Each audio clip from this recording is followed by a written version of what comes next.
nuevo sermón de la serie de sermones relacionadas con la doctrina de la conversión. Y el título de este sermón es Ser salvo no es lo mismo que ser sincero. Y ahora vamos a ver de qué trata. Hace más o menos más de 15 años, en el año 2007, Tony Blair, a algunos seguramente le suena, quien fue en ese momento el primer ministro británico, justo al final de su mandato anunciaba que se estaba convirtiendo, que estaba abrazando la fe católica. Se dice que ese era el momento político exacto para hacerlo.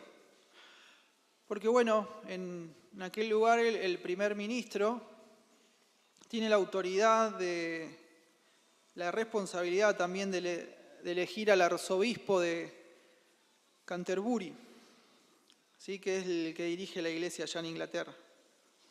Y bueno, esto de estar eligiendo a algún líder de una religión a la cual uno no pertenece, no solamente es raro, sino que los exponía, ¿no?, a un problema anticonstitucional muy grave.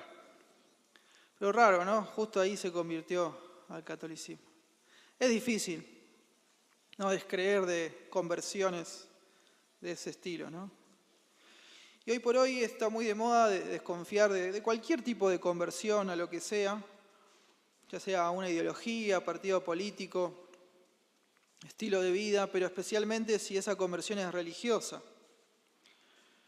Porque uno sospecha de entrada, ¿no?, que son cambios convenientes en lugar de cambios genuinos del corazón. Sabemos bien que gran parte de Europa, siglos atrás, se convirtió, ¿no?, entre comillas, al catolicismo romano por la espada. En otras partes del mundo, los llamados cristianos arroceros, en Asia, bueno, ellos se convierten para recibir algún tipo de ventaja material, algún beneficio económico.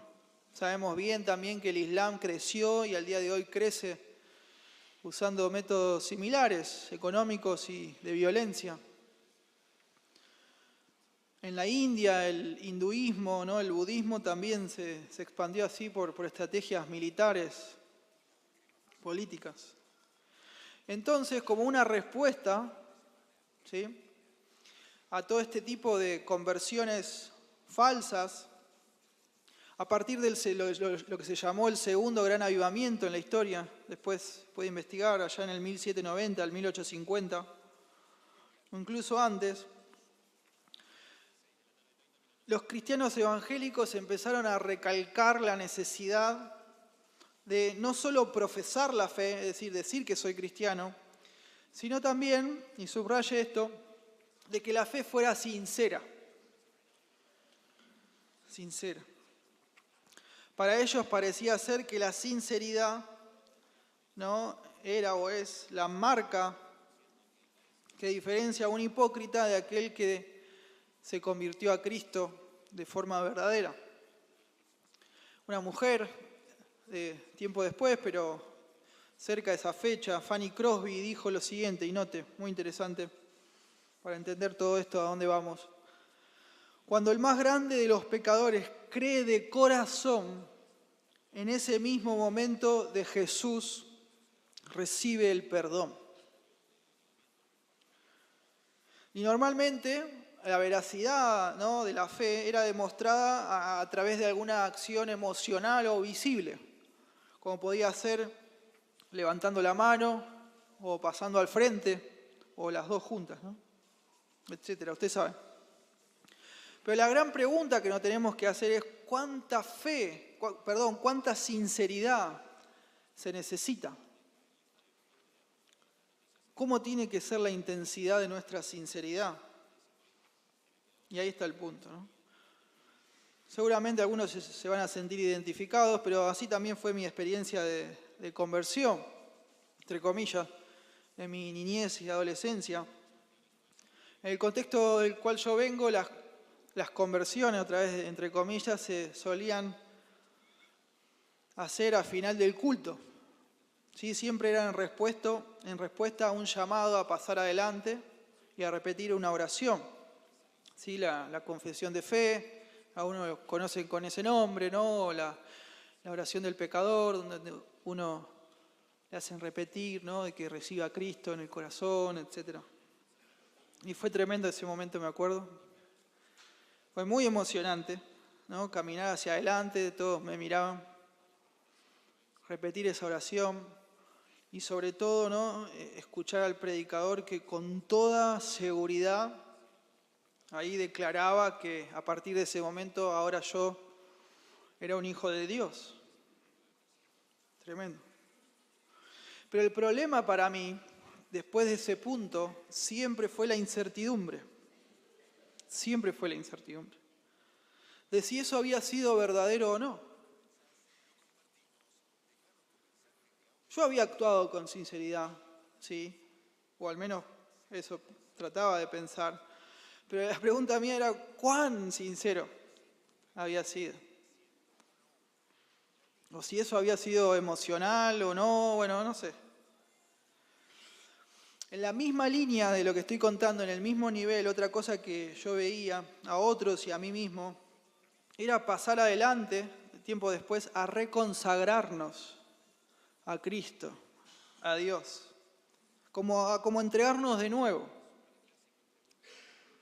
Jóvenes y personas adultas también, ¿no? Que ya habíamos pasado adelante de chicos, o antes, volvíamos a pasar. Pero no porque nos habíamos apartado o nos habíamos ido de la iglesia. No, estando en la iglesia, cada tanto en alguna reunión, así media brava o emocionante, volvíamos a pasar, no sé. De pronto para, no sé, asegurarnos a nosotros mismos de que nadie, ni siquiera uno mismo, ¿no? Tenía motivo alguno para poner en duda la sinceridad de nuestra fe. Tremendo. Así que bueno, nos juntábamos todos adelante de pronto, abrazándonos, llorando, etc. Y ahí renovábamos nuestra conversión. Y la pregunta que obvia, ¿no? Ante todo esto es, ¿no hay nada que nos ayude a distinguir la conversión cristiana de lo que es, no sé, la conversión a una ideología, a algún partido político, a otra religión, o al veganismo, otro estilo de vida? La sinceridad. Porque sabemos bien, hermanos, que en otras religiones, en estilos de vida distintos, en ideologías, también hay personas sinceras, ¿o no? Que lo hacen de corazón, que están convencidos. Entonces, eso es lo que la sinceridad es lo que marca la diferencia entre si realmente estoy en Cristo, si me convertí a Él o no. Difícilmente. Es muy interesante notar que la primera palabra que se usa en la Biblia, esto es en el Nuevo Testamento, para hablar acerca de la conversión, no tiene nada que ver con la sinceridad de los creyentes. Aunque obviamente, hermanos, sí, tenemos que ser sinceros. Pero la primera palabra que se usa, ¿no?, sobre este tema es a un acto de Dios interviniendo en las vidas, a Dios obrando en nosotros para hacernos nuevas criaturas, con una nueva naturaleza. Ahí, como vimos en el sermón anterior sobre este tema, ¿no?, en lo que es el nuevo nacimiento, Dios nos hace nacer de nuevo, en la regeneración. Y ahí, ¿no?, en respuesta a ese nuevo nacimiento, uno se convierte a Cristo, se vuelve a Dios. Pero la Biblia no dice, sé sincero. ¿Qué dice? Sé salvo. Amén. Note Hechos 2:21, por favor. Y todo aquel que invocare el nombre del Señor será salvo. Sé salvo. ¿Y salvo de qué? Es la pregunta. ¿Cómo? ¿Salvo cómo? ¿Por qué? ¿Salvo para qué? ¿Con qué propósito? Y ahí es donde nosotros tenemos que poner el foco. No tanto en nosotros o en la intensidad de nuestra sinceridad, sino el foco tiene que estar puesto en Dios. Tus ojos, mis ojos, tienen que estar mirando a Cristo, al Salvador. Amén. Pero otra vez, como dijimos la vez pasada, no solo tenemos que preocuparnos de que nuestra doctrina como iglesia sea la correcta y la personal, sino que también a la hora de llevar a la práctica, ¿no? La práctica de esa doctrina también sea la correcta. Para que no nos pase de que creemos o pensamos una cosa, pero después terminamos haciendo otra en la práctica. Hermanos, la iglesia está compuesta por un grupo de personas salvadas, no simplemente personas sinceras, salvadas. Ser salvo no es lo mismo que ser sincero, porque la obra es de Dios, no nuestra. Entonces no puede depender de nuestra sinceridad.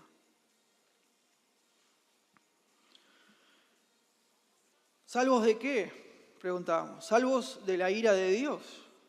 Amén. Somos salvos de la ira de Dios. El apóstol Pablo, allá en Efesios capítulo 2, nos dice que todos los seres humanos, en nuestro estado natural, es decir, sin Cristo, estamos muertos en nuestros delitos y pecados. Precisamente por eso necesitamos nacer de nuevo. Y no simplemente ser buena gente, buenas personas, como vimos en el sermón anterior.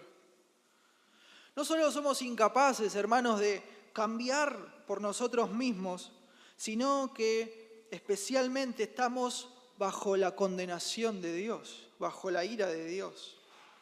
Así dice Efesios capítulo 2. Note. Note por favor Efesios 2.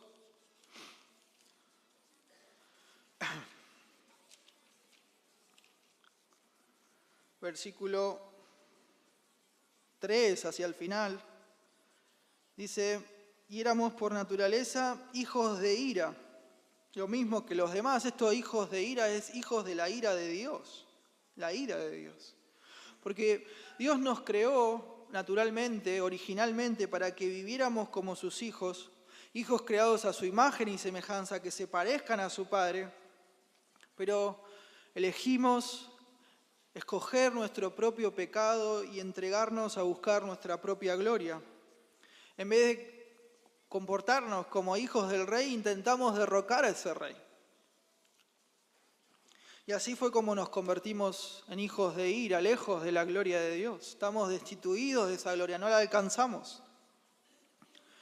Y esto es interesante de pensar, pero cuando Dios juzga finalmente a los pecadores y los envía al infierno, lo hace porque en definitiva es lo que le pedimos, ¿no?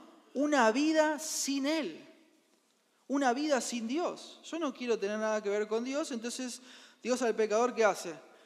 Le da eso, y esa es la condenación en el infierno. Sabemos bien que el infierno es la ausencia del amor de Dios, pero en un sentido el infierno es la presencia de Dios también, Dios activamente mostrando su justicia, dando al pecador el castigo justo que merece. No es que en el infierno Satanás, como se cree, ¿no? Castiga a los que están ahí, ¿no? Los pincha. Nada que ver. Eso son películas, dibujitos. Dios castiga en el infierno. Satanás va a ser arrojado al infierno a ser castigado por Dios en el futuro. Fíjese usted Colosenses 3:6. Justamente de la ira de Dios es de lo que nosotros necesitamos ser rescatados. Colosenses 3:6 dice, cosas por las cuales la ira de Dios viene sobre los hijos de desobediencia. Fíjese usted Romanos 2:5. Pero por tu dureza y por tu corazón no arrepentido, atesoras para ti mismo ira para el día de la ira y de la revelación del justo juicio de Dios. Tremendo. Versículo 8. Pero ira y enojo a los que son contenciosos y no obedecen a la verdad, sino que obedecen a la injusticia. Segunda de Tesalonicenses 1:8 dice, Ese es el que no funciona, ¿no? Segunda de Tesalonicenses 1:8 dice, en llama de fuego, para dar retribución a los que no conocieron a Dios, ni obedecen al Evangelio de nuestro Señor Jesucristo, los cuales, versículo 9, los cuales sufrirán pena de eterna perdición, excluidos de la presencia del Señor y de la gloria de su poder. Tremendo. Y porque Dios es bueno y justo, Él va a pagar a la injusticia, al pecado y al pecador como merecemos. Y ahí entramos todos, ¿no? En nuestro estado natural sin Cristo, todos estamos bajo pecado, nacemos bajo pecado. Naturalmente hablando, no estamos en Cristo. Y este es el punto, hermanos. Saber esto, vivir esto, entender esto, afecta muchísimo en la forma en la que predicamos el Evangelio, en cómo compartimos el Evangelio a aquellos que nos rodean. Para que el Evangelio tenga sentido, tenemos que hablar, tenemos que predicar de la justicia de Dios, de la ira de Dios. Y cuidado, hermanos, porque como iglesia corremos el peligro de minimizar o esconder estas verdades que son básicas para nuestra fe, son fundamentales. Y cuando hacemos eso, cambiamos el Evangelio. Lo cambiamos. Y ya no es el Evangelio, porque eso, sea lo que sea, no salva a nadie. No, a nadie puede llenar un lugar de personas. Pueden venir cientos, pueden venir miles. Pero no van a ser personas, miles de sinceras, pero no salvos. Y es obvio, hermanos, que es difícil, es complicado hablar del infierno, de la ira de Dios. Y obvio que es más fácil, ¿no? Hablar de que, bueno, Dios nos va a rescatar de la infelicidad, de nuestro vacío, de nuestros problemas, de tener una autoestima baja, ¿no? De una vida sin propósito, etc. Pero eso es una desgracia porque se termina presentando a Jesucristo como una solución a un problema subjetivo interno de cada uno, y todos tenemos distintos, ¿no? Para todos los sabores, todos los gustos. ¿No? Venía Jesús, Él le va a dar sentido y propósito a tu vida. Venía Jesús, Él va a solucionar tus problemas. Él va a llenar ese vacío. Y hacemos un evangelio, entre comillas, en torno, alrededor de las necesidades sentidas de las personas. Un evangelio que ya no es el evangelio, que es en torno al ser humano, con el foco puesto en las personas y no en el foco en el Señor, en Dios, en torno a Él y a su verdad. Y el problema es que los problemas subjetivos se solucionan con soluciones subjetivas también. ¿Qué voy con esto? No, yo puedo elegir a Jesús para sentir que mi vida tiene un propósito. Qué lindo. Pero mi vecino de mi cuadra, no sé, puede elegir una carrera universitaria para que eso le dé sentido a su vida.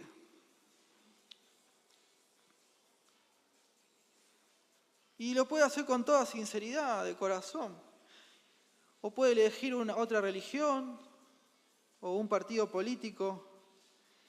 ¿Y quién define cuál es mejor? Si es subjetivo. ¿Se entiende el problema? Dios nos vino a rescatar del pecado, hermanos. Ese es un problema objetivo que todo ser humano tiene. Pero cambiamos eso que es objetivo para todos por un camino subjetivo a la autorrealización personal. Y eso es una desgracia. Proclamar sobre la ira de Dios no es algo fácil, pero como iglesia tenemos que buscar la forma. Tenemos que buscar la forma. De pronto cuando evangelizamos, yo veo que hermanos, cuando salimos a la plaza de San Justo lo hacen. Seguramente lo hacen con sus conocidos, sus compañeros, sus familiares. Tenemos que predicar, hermanos, del rechazo que Dios, santo, como juez justo, tiene hacia el pecado y hacia el pecador. No tenemos que escondernos de eso. De pronto cuando evangelizamos podemos usar alguna ilustración, ¿no?, que trate de hacer sentir a la persona una indignación moral, ¿no? Presentarle un ejemplo de una situación injusta, hablando de nuestra cultura, que nos indigne, ¿no? Y usar eso, ¿no?, para, bueno, así como te indigna a vos, me indigna a mí, Dios también se indigna por causa del pecado, por causa de nuestro pecado. Es una manera. Y lo tenemos que hacer, no nos tenemos que esconder ni esconder esta verdad.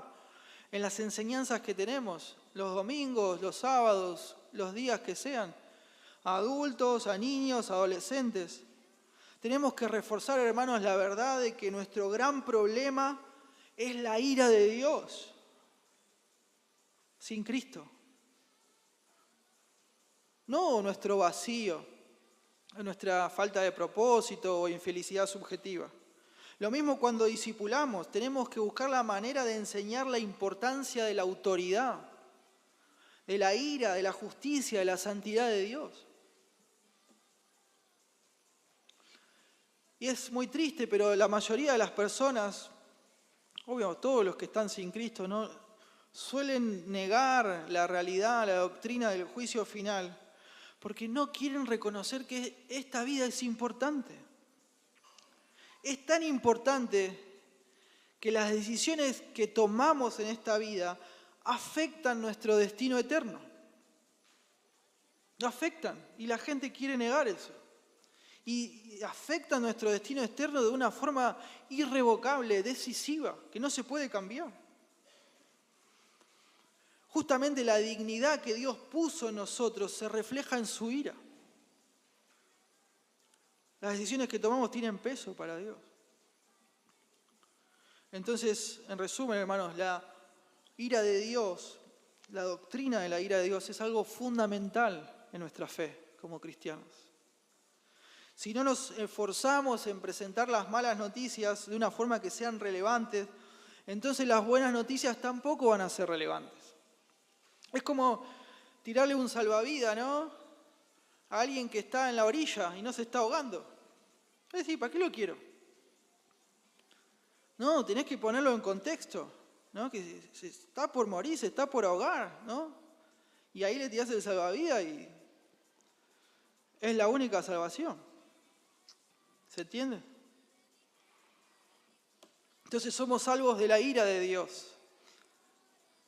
Pero ¿cómo es que somos salvos? Somos salvos por la gracia de Dios. Si usted y yo vamos a ser salvos de la ira de Dios, va a ser a través de su gracia. Amén. Fíjese usted, Efesios 2, versículos 8 y 9. Dice, porque por gracia son salvos por medio de la fe. Y esto no de ustedes, pues es don de Dios, no por obras, para que nadie se gloríe. Precioso. Solo Dios puede dar gracia, hermanos. Solo Dios. Uno solo puede recibir esa gracia, porque la gracia es un don, es un regalo. Ya por definición, los regalos no son merecidos. Porque si fuera merecido sería un salario, sería un sueldo. Y los regalos tampoco pueden ser exigidos, porque si no llamaríamos a eso derechos. Los dones solamente pueden ser regalados y recibidos. Y acá lo que obviamente tiene Pablo en mente, ¿no?, hablar del don, está hablando de la gracia asombrosa de Dios, a través de la cual Él nos da el perdón de sus pecados. Y ese perdón fue comprado por la sangre de Cristo, por su sacrificio sustituto en la cruz, su sacrificio vicario de Él en la cruz del Calvario. Entonces, gracias a que Cristo absorbió sobre Él mismo la ira de nuestros pecados, porque Él nos representa, el Padre, en su gracia, nos regala la salvación a todos aquellos que nos arrepentimos y creemos. Eso es el Evangelio.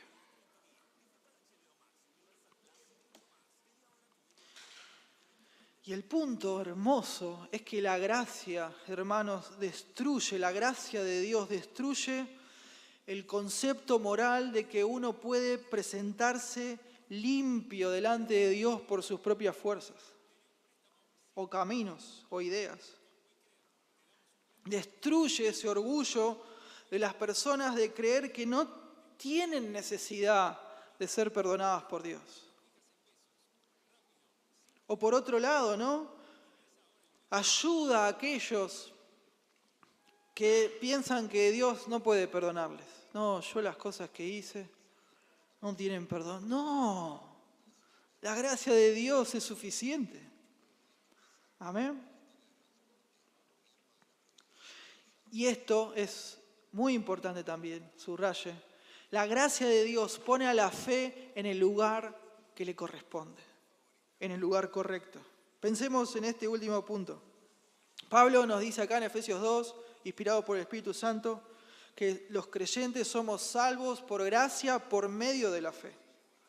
¿Qué es lo que nos salva? ¿La fe o la gracia? La gracia. La gracia es la que nos salva. La fe es el medio, el instrumento por el cual somos salvos. Somos salvos por gracia, la fe recibe esa gracia. La fe confía, es el medio para alcanzar el regalo de la gracia, el don de la gracia.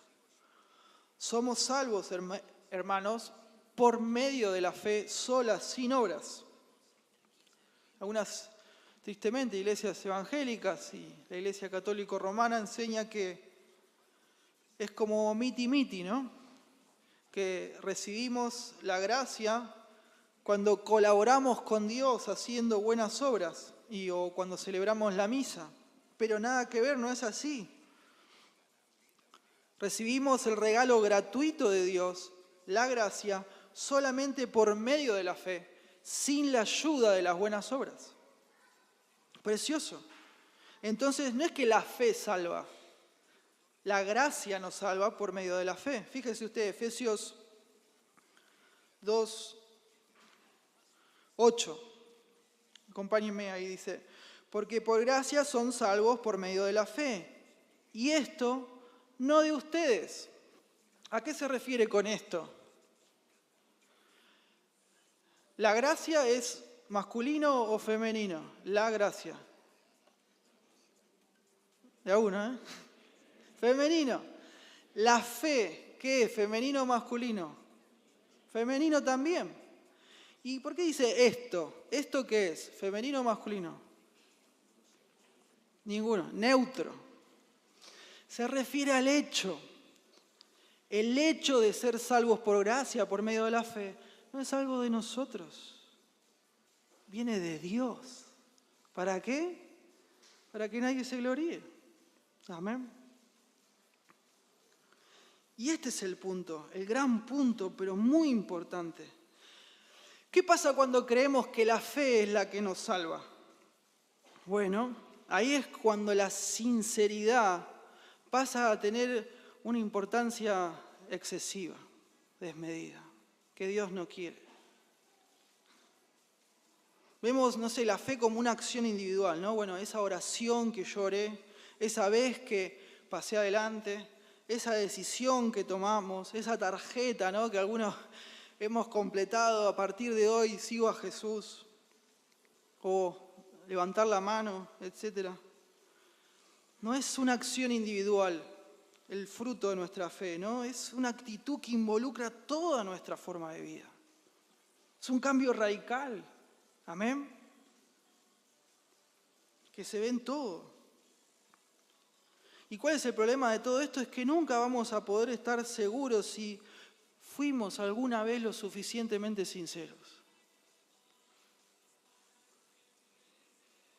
Así que aparece esa inseguridad y se fomenta esa costumbre, ¿no? De todo el tiempo estarnos consagrando, de estar entregándonos a Jesús todas las veces que hagan falta. Los chicos, y no solamente los chicos, sino también los más grandes, los adultos, los jóvenes, ¿no? Bajo el efecto de la ansiedad, repiten todas las veces que hagan falta la oración de fe, ¿no? La confesión de fe, esa oración del pecador, una y otra vez. Los jóvenes se vuelven a consagrar todas las veces que hagan falta en todos los retiros que hayan. Y también los adultos en todas las reuniones hacen lo mismo. Y todos esperan que alguna vez por todas, al fin, su fe demuestre ser lo suficientemente sincera. Y eso es espantoso. Es frustrante, no glorifica a Dios, no le sirve a nadie. Vamos a ver un poco más de esto y de forma más profunda en los próximos sermones. Pero subrayemos, hermanos, y tengámoslo bien presente. La fe no es un sentimiento que Dios evalúe por su intensidad. La fe es confiar. Y es algo que sale de nosotros y no se mira a uno mismo, mira a Cristo, mira al Salvador. Nuestra fe va a ser tan buena como aquel en el que confiamos. Amén. Así que la pregunta no es tanto, ¿crees de corazón, como decía esta mujer Fanny Crosby, sino en quién crees? ¿En quién confías? ¿En tu sinceridad? ¿En su sinceridad propia? ¿En usted mismo? ¿En vos mismo? ¿O en Cristo? ¿O en Cristo? En Cristo es la fe que salva. Amén.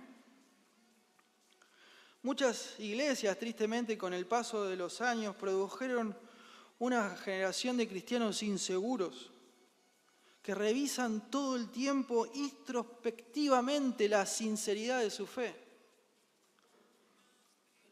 Y nosotros no estamos exentos, hermanos, de la posibilidad de pisar ese palito. Cuidado. En cambio, hermanos, lo que la iglesia debe hacer incesantemente es señalar la persona de Dios en Cristo y el cambio de vida que solo Él produce, porque Él es bueno, hermanos, Él es generoso, está lleno de amor, de poder, de gracia.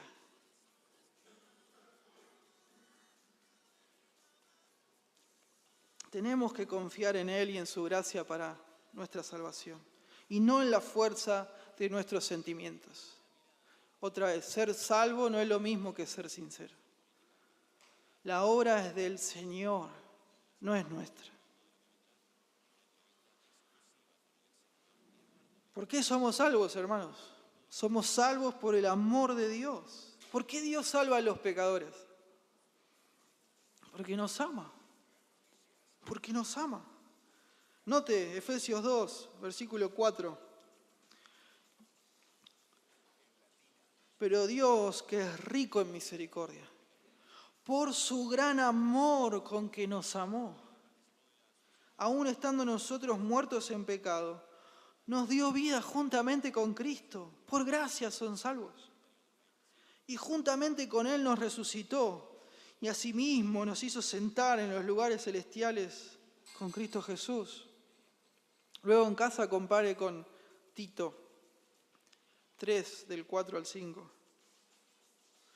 Por todos lados la Biblia, hermanos, declara exactamente lo mismo. El amor de Dios es el que se manifiesta y nos salva. Amén.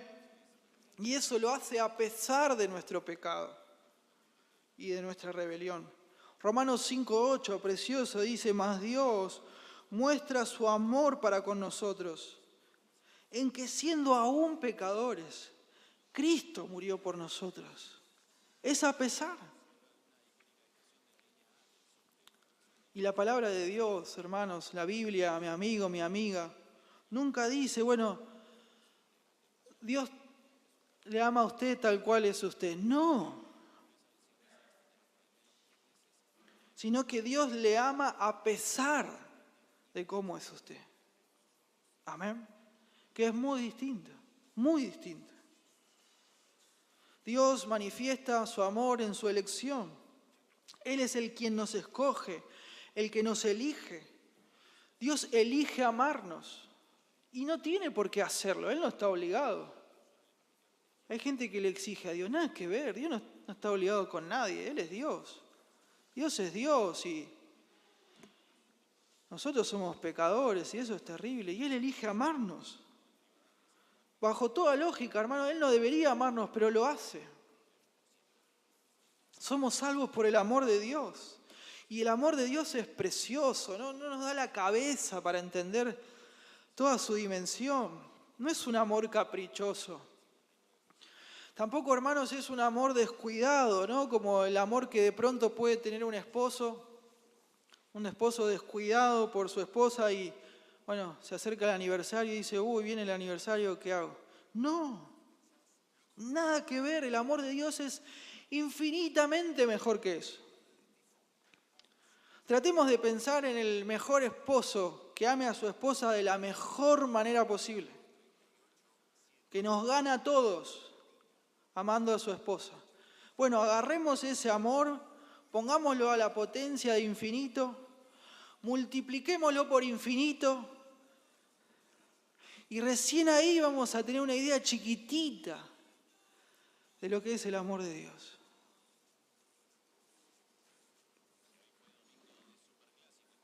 Dios nos cuenta su palabra que Él escoge amar a su pueblo desde antes de la fundación del mundo. Él planificó minuciosamente, detalladamente cómo Él iba a expresar su amor a través de la gracia asombrosa del Evangelio y no dejó ningún detalle al azar. Ejecutó su plan de amor a costa de un precio altísimo. Amén. Que es la vida de su Hijo unigénito. Así es el amor de Dios. Si de pronto, no sé, Ciro viniera y me dijera, papá, yo me voy a portar bien, voy a ser bueno, así vos me amás. Me rompería el corazón, ¿sí? Porque pensaría, hijo, todavía no me conoces, no conoces cómo es mi amor por vos. No te amo porque seas bueno, porque te portes bien, te amo porque sos mío. Y eso es solo una ilustración. De la misma forma, hermanos, Dios no nos ama porque le amamos o porque le obedezcamos o porque seamos buenos. Dios nos ama porque nos ama. Amén. Dios nos ama porque nos ama. Fíjese usted, Deuteronomio, precioso, de cómo es el amor de Él, cómo es que Él escoge. Deuteronomio capítulo 7, versículo 7 dice, qué lindo este texto. No por ser ustedes, más que todos los pueblos, los ha querido Jehová y los ha escogido, pues ustedes eran el más insignificante de todos los pueblos, sino por cuanto Jehová los amó y quiso guardar el juramento que juró a sus padres. Los ha sacado Jehová con mano poderosa y los ha rescatado de servidumbre, de la mano de Faraón, rey de Egipto. Él nos ama porque nos escogió y somos suyos. Punto. Si damos vuelta a las cosas, hermanos, y pensamos que Dios nos ama porque nosotros lo escogemos a Él y porque lo amamos, el cristianismo se convierte en una religión donde nos salvamos a nosotros mismos, nos autosalvamos, nos autoconectamos con Dios. Y nada que ver, porque el mensaje que estamos transmitiendo bajo esa idea es que Dios está obligado a salvarnos por nuestro amor, por nuestra obediencia, por nuestra elección, por nuestra sinceridad. Y no es así. Convertimos nuestra fe en el factor decisivo y no es nuestra fe, es su amor. Es su amor. Hacemos que el orgullo se instale en el medio de la iglesia. Convertimos al Evangelio en algo muy diferente. Dios no nos salva, hermanos, por quienes somos, sino a pesar de lo que somos. Porque Él nos ama. Porque Él nos ama. Y es la obra de Dios, no es la nuestra. En consecuencia, Dios nos salva, hermanos, para formar parte de su pueblo. Y esta parte es muy interesante.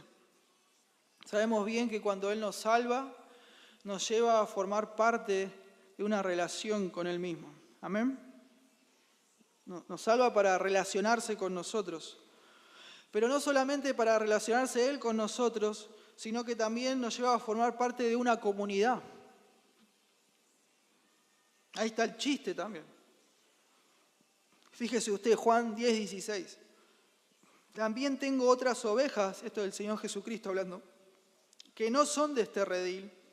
Aquellas también debo traer y oirán mi voz, y habrá un rebaño y un pastor. Precioso. Colosenses 1:13 dice, el cual nos ha librado de la potestad de las tinieblas y trasladado al reino de su amado Hijo. Primera de Pedro 2:9-10. Pero ustedes son linaje escogido, real sacerdocio, nación santa, pueblo adquirido por Dios. Noten lo plural, lo colectivo, lo comunitario, para que anuncien las virtudes de aquel que los llamó de las tinieblas a su luz admirable. No dice vos, usted, dice ustedes, plural, que en otro tiempo no eran pueblo, pero que ahora son pueblo de Dios, que en otro tiempo no habían alcanzado misericordia, pero ahora han alcanzado misericordia. Miren todos esos adjetivos, hermanos. Fieles del reino, miembros del sacerdocio, ciudadanos de la nación, es decir, parte del pueblo. Son todas diferentes imágenes para la misma idea. Dios nos salva uno por uno, pero nos hace formar parte de una relación colectiva, de una comunidad. No somos islas. Eso es lo que significa ser salvo. Estar reconciliado con Dios significa estar reconciliado con el pueblo de Dios. No como a título ilustrativo, no como el hijo o la hija adoptiva que no solamente recibe padres nuevos, sino también hermanos nuevos. Si vemos la estructura del versículo 10 del capítulo 2 de Primera de Pedro, vemos claro, ¿no?, que el ser salvados, el alcanzar misericordia, ¿no?, el ser perdonados por Dios, viene acompañado de ser parte del pueblo de Dios.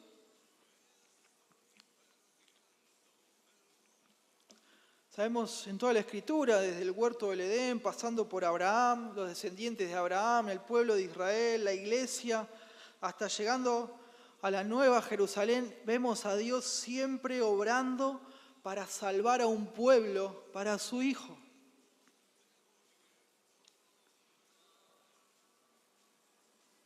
En Efesios 2 vemos de forma clara la naturaleza colectiva de la salvación que tenemos en Dios, de nuestra salvación.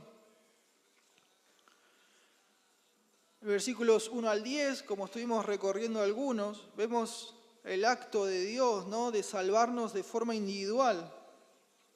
Pero después del versículo 11 al 12 empieza a hablar del significado colectivo de la salvación. Fíjese usted, versículo 11 en adelante, Cristo hizo tanto a los judíos como a los gentiles, dice uno. El verbo está en tiempo pasado porque fue hecho en la cruz. Fíjese usted, versículo 14, Cristo derribó la pared intermedia de separación. Precioso. Versículo 15, Cristo creó en sí mismo de los dos un solo y nuevo hombre haciendo la paz. Un pueblo. A través de la cruz, según el versículo 16, Dios reconcilió a ambos en un solo cuerpo, matando en ellas, es decir, en la cruz, las enemistades. Precioso. Entonces, los creyentes, ¿no?, que hasta ese punto pertenecían a grupos antagonistas, grupos enemigos, ya no lo son. Fíjese usted, versículo 19, ya no somos extranjeros, ni extraños, ni advenedizos, sino conciudadanos de los santos y miembros de la familia de Dios. Y ahora la iglesia, según versículos 21 y 22, como un edificio, hermanos, bien coordinado, va creciendo para ser un templo santo en el Señor y nos convertimos en la morada de Dios en el Espíritu. Tremenda. La naturaleza colectiva de la salvación. La misma obra de Cristo que nos reconcilió con Dios, nos reconcilió al mismo tiempo los unos con los otros. Cristo tomó todas nuestras cuentas pendientes, las que teníamos contra Dios y las que teníamos entre nosotros, y como buen abogado que es, las puso en un solo caso ante Dios como juez final y lo terminó en la cruz. En su sacrificio vicario, en su sacrificio sustituto, versículo 15, para crear en sí mismo de los dos un solo y nuevo hombre. Y la cruz del Señor, su sacrificio, hermanos, sigue aplicando esa reconciliación. Y la paz de Cristo reina, porque los unos y los otros, versículo 18, tenemos entrada por un mismo espíritu al Padre. Precioso. Nuestra salvación, hermanos, es profundamente colectiva, comunitaria. No somos islas. No somos islas. Y esto no es un objetivo que nosotros tenemos que lograr, que tenemos que alcanzar. Pablo nos dice acá que Dios ya lo logró todo esto en Cristo. Amén. No es algo que nosotros tenemos que hacer. El mandato que vemos, al menos en esta porción, en este pasaje, es de recordar lo que Cristo ya hizo. Dios nos salvó para formar parte del pueblo, de su pueblo, que es del pacto. Después, más adelante, Pablo sigue desarrollando en Efesios 4 y nos manda a soportarnos con paciencia los unos a los otros en amor. Versículos 2 y 3. Soportarnos con paciencia los unos y los otros en amor. Y guardar la unidad del Espíritu en el vínculo de la paz, versículo 3. Porque, hermanos, tenemos un solo cuerpo, un Padre, un Espíritu, un Señor, una fe, un Dios y Padre del cual es de todos, sobre todos y por todos y en todos, versículo 4 al 6. Dios nos hizo uno en Cristo y ahora Él nos manda a nosotros a guardar con solicitud y diligencia esa unidad que Él creó. Bueno, ¿a qué voy con todo esto? ¿A dónde vamos? ¿Qué implicaciones, tiene para nosotros la naturaleza colectiva de la salvación, de la conversión? Bueno, tenemos que recordar y tener bien presente, hermanos, que la conversión necesariamente está unida a la membresía de la iglesia. No somos islas. No somos llaneros solitarios haciendo por ahí lo que queremos. No. Efesios 5:21 dice, sométanse los unos a los otros en el temor de Dios. Nadie está por encima de nadie. Los pastores nos sometemos entre hermanos. Tenemos un rol, para enseñar, para explicar la palabra, un rol de autoridad, pero somos ovejas también. Nadie está exento de no someterse a los demás. Son una bendición, hermanos, de las iglesias que predican el Evangelio de salvación de una forma fiel. También mucho más aquellas iglesias que discipulan a las personas predicándoles el Evangelio hasta que llegan a la salvación. Pero es un error gravísimo cuando no enseñan que una parte súper importante de ser cristiano es unirse a una iglesia local, procurar de forma fiel la membresía, ser fiel, ser comprometido. Sabemos bien que ser miembro de una iglesia no salva. La membresía de la iglesia no salva. Pero no podemos ignorar, hermanos, que en el Nuevo Testamento, cuando las personas creen, cuando leemos que las personas creen, son añadidas a la iglesia local. No andan por ahí solas. Usted lo va a notar en Hechos capítulo 2, versículo 41, 47, Hechos capítulo 5, versículo 14, capítulo 11, capítulo 14. No era algo opcional unirse a una iglesia y someterse unos a otros. No era la norma que sea opcional. Los apóstoles enseñaron bien que los creyentes experimentan a través de la iglesia local la realidad de haber sido unidos a Cristo en lo que es la iglesia universal. ¿Sí? Sabemos lo que es la iglesia universal, ¿no? No es la de los brasileros, sino la iglesia universal es el conjunto de creyentes de todas las partes del mundo, de todas las épocas. Es una iglesia universal e invisible porque, nosotros no vemos el corazón de las personas para saber quiénes son salvos, ¿no? Solamente Dios. Entonces esa iglesia universal, solo Dios la conoce, es universal, es invisible, formada por todos los creyentes del mundo, de todas las épocas, los que pasaron, los que están ahora y los que van a ser. Pero la forma en que eso se manifiesta y se expresa es en la iglesia local.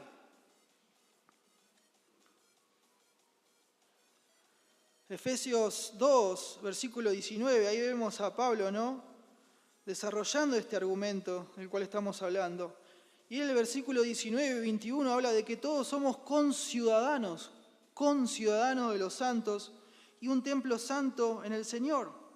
Pero en el versículo 22 se refiere específicamente a la iglesia local en Éfeso.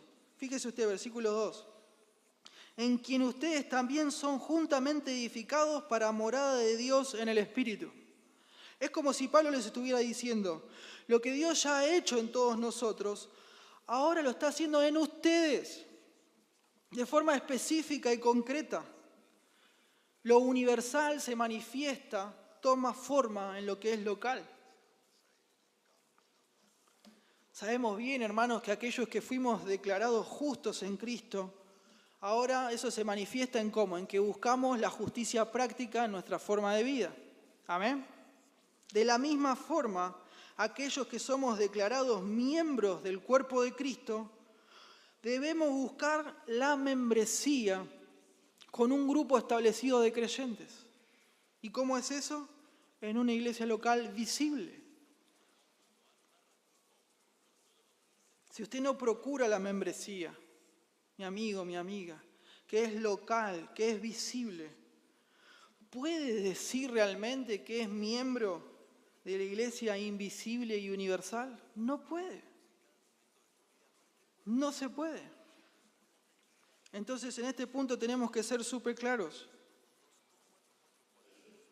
Como nuestra salvación, hermanos, tiene un componente colectivo muy importante.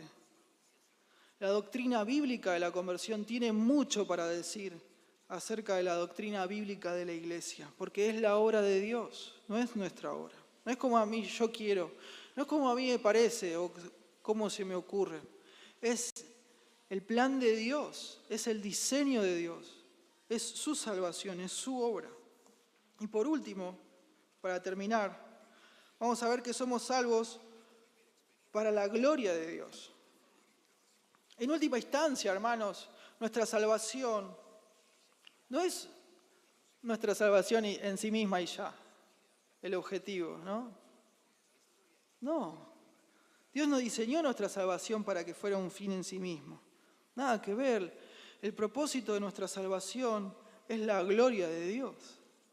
Somos salvos para la gloria de Dios. Fíjese usted lo que Dios declara a través del profeta Isaías, en Isaías 48:11. Dice la Biblia, por mí, está hablando Dios acá, por mí, por amor de mí mismo lo haré. Tremendo. Mi nombre y mi honra no la daré a otro. Tremendo. Y lo mismo habla a través del profeta Ezequiel, cuando habla de la promesa del nuevo pacto, allá en Ezequiel 36:22. No lo hago por ustedes, dice, oh casa de Israel, sino por causa de mi santo nombre, el cual profanaron ustedes entre las naciones a donde han llegado. Tremendo. Y esta es la razón por la que Dios obró a través de su Hijo, hermanos. Como vimos, Efesios 2 nos muestra, ¿no?, la obra divina de salvación de Dios de forma individual y colectiva. Pero en el capítulo 1 habla del motivo. Fíjese usted, capítulo 1, versículo 6. Para alabanza de su gloria. ¿Ven? Este es el motivo. Versículo 12, lo mismo. Para alabanza de su gloria, de la gloria de su gracia. Versículo 14. Pero Efesios 3 nos muestra que la salvación individual da gloria a Dios, amén. Pero nuestra salvación como pueblo también da gloria a Dios. Y esto es precioso, es hermoso, es una cosa que no se puede creer. Fíjese usted, Efesios 3:10. Habla de la multiforme sabiduría de Dios, sea ahora dada a conocer por medio de la Iglesia a los principados y potestades en los lugares celestiales. Versículo 11, este es el propósito eterno de Dios. Formar una familia de muchos hermanos parecidos a Jesús, en la cual esa familia Jesús tiene la preeminencia. Romanos 8:29. Y este nuevo hombre, hermanos, la iglesia local, la iglesia de Dios, no se parece nada a lo que el mundo haya podido conocer alguna vez. Nada, nada. Porque nuestra unidad, hermanos, no está basada en gustos o preferencias, ni en la raza, ni en nuestra cultura, ni en nuestra etnia, ni en el estatus social, no, sino en una persona, en Jesucristo, el Señor. Él es la revelación de la sabiduría de Dios, esto conforme a 1 Corintios 1 y Colosenses 2. Y ahora en Cristo la iglesia se convierte en esa revelación de la sabiduría de Dios a un mundo que nos mira, que nos observa. Nosotros, hermanos, solos, cada uno de nosotros, no podemos revelar la sabiduría de Dios, del Dios que reconcilia a personas con Él. ¿Cómo hago yo solo eso? No puedo. ¿Cómo revelamos esa sabiduría de que nos reconciliamos con Él y los unos con los otros, solitos como llaneros solitarios? No podemos, necesitamos a la iglesia local. Porque una vez fuimos enemigos entre nosotros, pero ahora en la iglesia local aprendemos paulatinamente a practicar el amor y el perdón unos con otros. Aun cuando a veces podamos encontrar, un montón de motivos para no hacerlo, lo hacemos igual. Amén. Lo hacemos igual, porque juntos nos perdonamos. Perdonamos lo imperdonable en los demás, porque Dios perdonó lo imperdonable en nosotros. Y nos estimulamos mutuamente a hacer eso. Fíjese usted, Hebreos 10:23. Mantengámonos firmes, sin fluctuar, la profesión de nuestra esperanza, porque fiel es el que prometió. Y consideremos unos a otros para estimularnos al amor y a las buenas obras, no dejando de congregarnos, como algunos tienen por costumbre, sino exhortándonos, y tanto más cuando ven que aquel día se acerca. Entonces, hermanos, cuando entendemos mal el propósito de nuestra salvación es para problema. Si pensamos y si decimos que Jesús nos salvó para hacernos felices, para hacernos sanos, para sanarnos, para que alcancemos nuestros sueños, nuestras metas, para que vivamos sin problemas ni dificultades, para que seamos, económicamente prósperos, vamos a abandonar al Señor cuando esas cosas no se dan.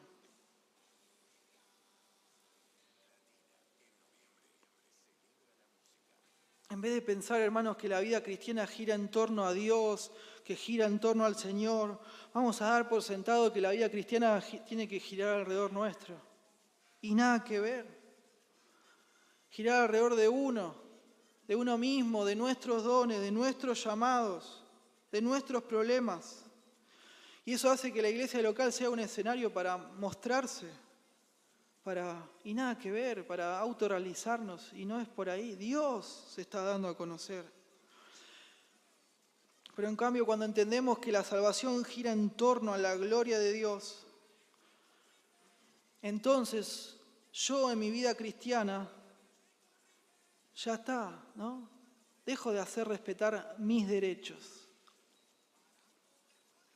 Dejo de buscar mi comodidad, lo que me es conveniente, ¿no? Con esa mentalidad, como decimos, de supermercado. Si me gusta, si me sirve, lo tomo. Si no, lo dejo. No, dejo de buscar lo que a mí me gusta, lo que a mí me hace bien. Y pongo mi vida en servicio a los demás. Como hizo el Señor Jesucristo, ¿no? Él dijo, yo no vine para ser servido, sino que yo vine para servir y para dar mi vida en rescate por muchos.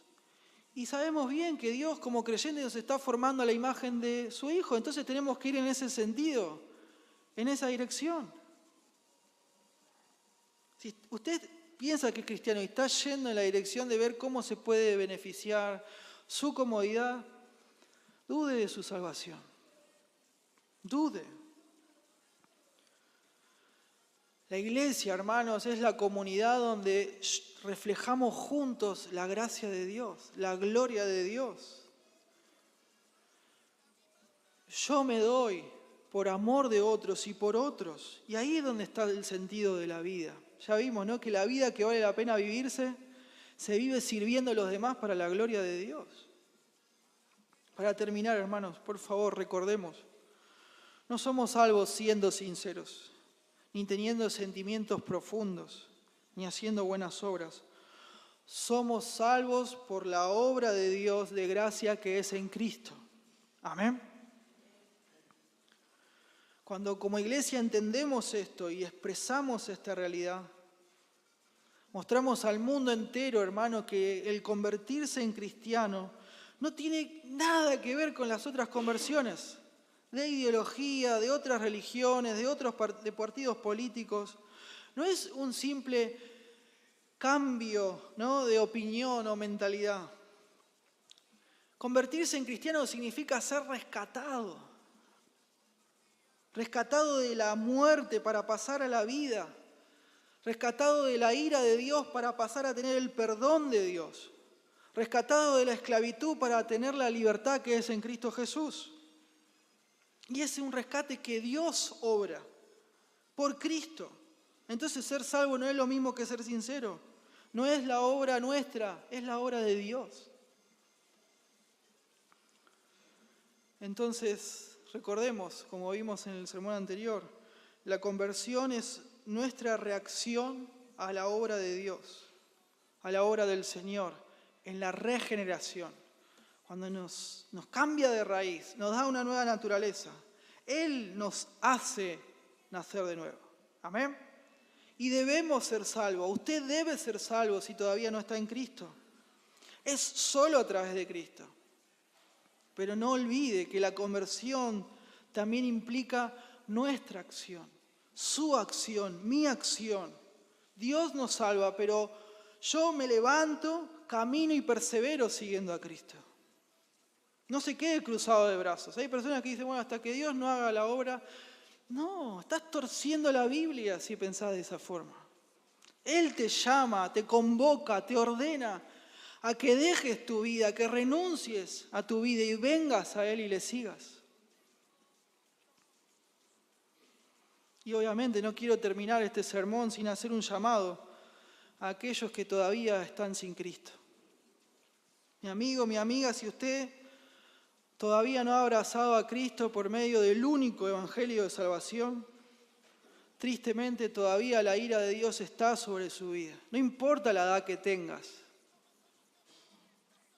Y si partís de este mundo así, si usted parte de este mundo así, su destino va a ser el infierno para siempre, sin escapatoria, sin la posibilidad de salir de ese tormento, nunca más. Pero no tiene que terminar así.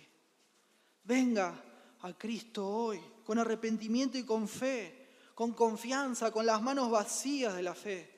Vení a Cristo hoy.